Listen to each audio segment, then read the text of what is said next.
एका बाजूला सुरेशला बस म्हटलं जातंय आणि दुसऱ्या बाजूला शर्ट काढून फिट झाल्याचं दाखवणार असं म्हटलं जातंय। ही दोन्ही वाक्य कुणाची? तर परळीचे आमदार माजी मंत्री धनंजय मुंडे साहेबांची। कायदा सुव्यवस्थेचा प्रश्न आहे। कार्यालयामध्ये सभेला आलेल्या लोकांना आपलं शर्ट काढून दाखवायचं आहे। माझी तब्येत कशी हे तुम्ही विचारलं की माझी तब्येत अशी आहे एवढं दाखवायचं। पहिल्या वाक्यातली भाषा भर पत्रकार परिषदेत एका पत्रकाराला बस म्हणत बीडमध्ये अजूनही आपला दबदबा कायम आहे हे सांगणारी, तर दुसऱ्या वाक्यातली भाषा भर सभेत भाषण करताना शर्ट काढून फिट झाल्याचं दाखवणार असल्याचं म्हणत कमबॅकची तयारी दाखवणार। धनंजय मुंडेंचं नक्की काय चाललंय? वजन कमी झालंय की राजकीय वजन कमी झालंय? पाहुयात यावरचाच हा स्पेशल रिपोर्ट। मी फिट आहे की नाही, लवकरच शर्ट काढून दाखवणार, धनंजय मुंडे कमबॅक करणार। नमस्कार, मी संदीप आणि तुम्ही पाहताय LS मराठी।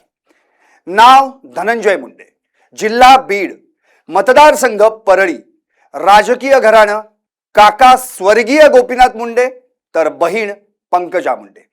धनंजय मुंडे 2009 मध्ये पहिल्यांदा परळीतून आमदार झाले। 2014 मध्ये विधान परिषदेचे विरोधी पक्षनेते बनले।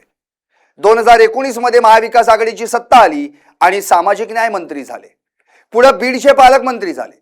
2022 मध्ये कृषी मंत्री झाले। 2024 मध्ये अन्न व नागरी पुरवठा मंत्री झाले। म्हणजे 15 वर्षात परळी ते मंत्रालय असा राजकीय उंची गाठणारा त्यांचा प्रवास राहिला। आमदार परळीचे, पण संपूर्ण बीड जिल्ह्यात दबदबा, आणि दबदबा हाच त्यांचा ब्रँड। पण 2024 चा डिसेंबर महिना उजाडला आणि त्यांच्या राजकीय प्रवासाची गाडी उताराला लागली। या घडीला धनंजय मुंडे ना पालकमंत्री आहेत ना कुठल्या खात्याचे मंत्री, ते आता केवळ परळीचे आमदार आहेत। दरम्यानच्या काळात त्यांची प्रकृती बिघडली। उत्तम स्वास्थ्यासाठी त्यांनी विपश्यनाही केली, पण तेव्हापासून आज अखेर त्यांच्या डोळ्यांवरचा गॉगल काही हटला नाही। परळीत नुकतंच एका जिम आणि न्यूट्रिशन सेंटरचं उद्घाटन झालं। त्यावेळी मुंडेंनी केलेली विधानं एक प्रकारे त्यांची राजकीय महत्वाकांक्षा सांगून गेली। मी बऱ्यापैकी वजन कमी केलंय, काही क्षेत्रातील माझं वजनही कमी झालं होतं, मात्र येणारा काळ आपलाच आहे, त्यामुळे फिट राहण्यासाठी आता आपण नियमित जिम करतोय। एवढंच नव्हे तर लवकरच एका कार्यक्रमात शर्ट काढून मी माझी तब्येत दाखवणार असंही त्यांनी मिश्किलपणे म्हटलं। जिम करतोय, बऱ्यापैकी मी स्वतः वजन माझं कमी केलंय, असंही सर्व क्षेत्रातलं आपलं वजन कमी झालं होतं। पण येणारा काळ आपला आहे, त्या काळात आपण अतिशय चांगलं फिट राहायला पाहिजे, यासाठी मी आता जिम करतो। कारण मागच्या 1-1.5 वर्षामध्ये माझ्या जीवातल्या जिवलग सहकार्याने सुद्धा मला भेटल्यावर एकच प्रश्न विचारावा की भाऊ तब्येत कशी आहे? मी ते ऐकून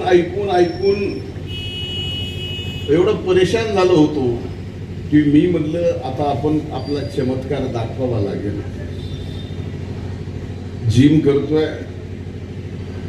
कामाच्या व्यापामुळे कधीतरी कमी जास्त होत आहे, पण वकील साहेब एक सभा आपल्याला अशी करायची आहे की ज्या सभेत मी भाषण करणार नाही, तर या वयात सुद्धा आपण शारीरिक किती सदृढ आहेत याच्यासाठी सभेला आलेल्या लोकांना आपलं शर्ट काढून दाखवायचं आहे की माझी तब्येत कशी हे तुम्ही विचारलं की माझी तब्येत अशी आहे एवढं दाखवायचं। जय हिंद, जय महाराष्ट्र। प्रकृती अस्वास्थ्यामुळे भले त्यांचं शारीरिक वजन कमी झालं असेल, पण राजकीय वजन? ते भलेही म्हणत असतील की माझं शारीरिकच नव्हे तर इतर क्षेत्रातील वजनही कमी झालंय, पण मुंडे सत्तेत असले काय नि नसले काय, ते मंत्री असले काय नि नसले काय, मुंडेंचं बीड जिल्ह्यातलं वजन मात्र आजही जैसे थे। कालच्याच पत्रकार परिषदेत आपण सर्वांनी ते पाहिलंच की कायदा व सुव्यवस्थेवर पत्रकारांना प्रश्न विचारायला सुरुवात करताच मुंडे गरजले, बस सुरेश. पीक विम्याचा प्रश्न सुटला नाही.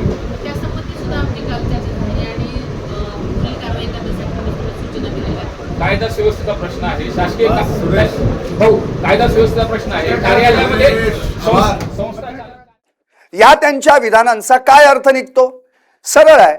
जिम सुरू आहे म्हणजेच शारीरिक दृष्ट्या आणि राजकीय दृष्ट्या कमबॅकची ही तयारी आहे असा सूचक संकेतच मुंडेंनी दिलाय.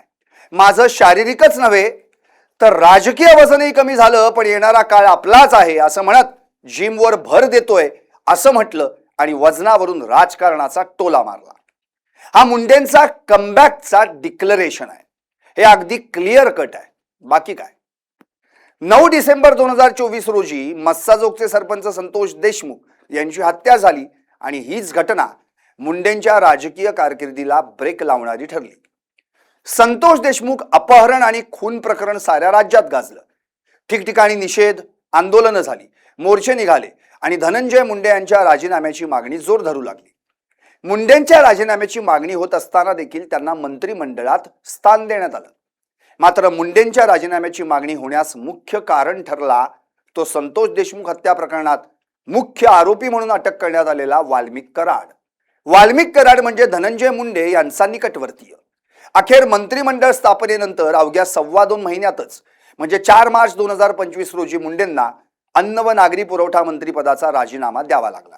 आता जाता जाता मुंडेंनी शिरसाळा येथे आयोजित माजी मुख्यमंत्री स्वर्गीय वसंतराव नाईक जयंती महोत्सवात भाषण करताना काय म्हटलं होतं तेही पाहू. नाईक कुटुंबावर जगदंबा मातेची कृपा आहे. स्वर्गीय वसंतराव नाईक साहेबांनंतर स्वर्गीय सुधाकरराव नाईक साहेब सुद्धा महाराष्ट्राचे मुख्यमंत्री झाले. त्यांच्यानंतर मनोहर नाईक आणि आता इंद्रनील नाईक मंत्री झाले. म्हणजे किती नशीबवान घराणं आहे हे. मग थोडा पॉज आणि पुढलं वाक्य त्यांच्याच तोंडून ऐका काय म्हणाले धनंजय मुंडे. घरातले वसंतराव नाईक साहेबांनंतर स्वर्गीय सुधाकरराव नाईक साहेबांना सुद्धा महाराष्ट्राचं मुख्यमंत्री होता आलं. या कुटुंबावर जगदंबेचे आशीर्वाद आहे. हे तर आता तुम्हाला पटलं का नाही?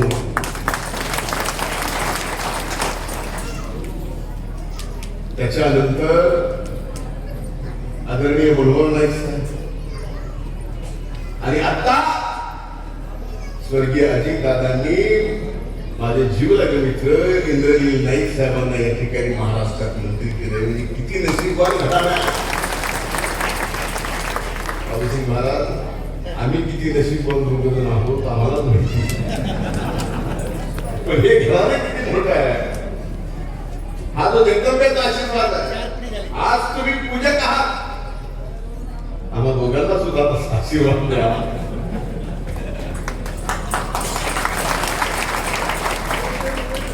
दोघं मंत्री झाले तर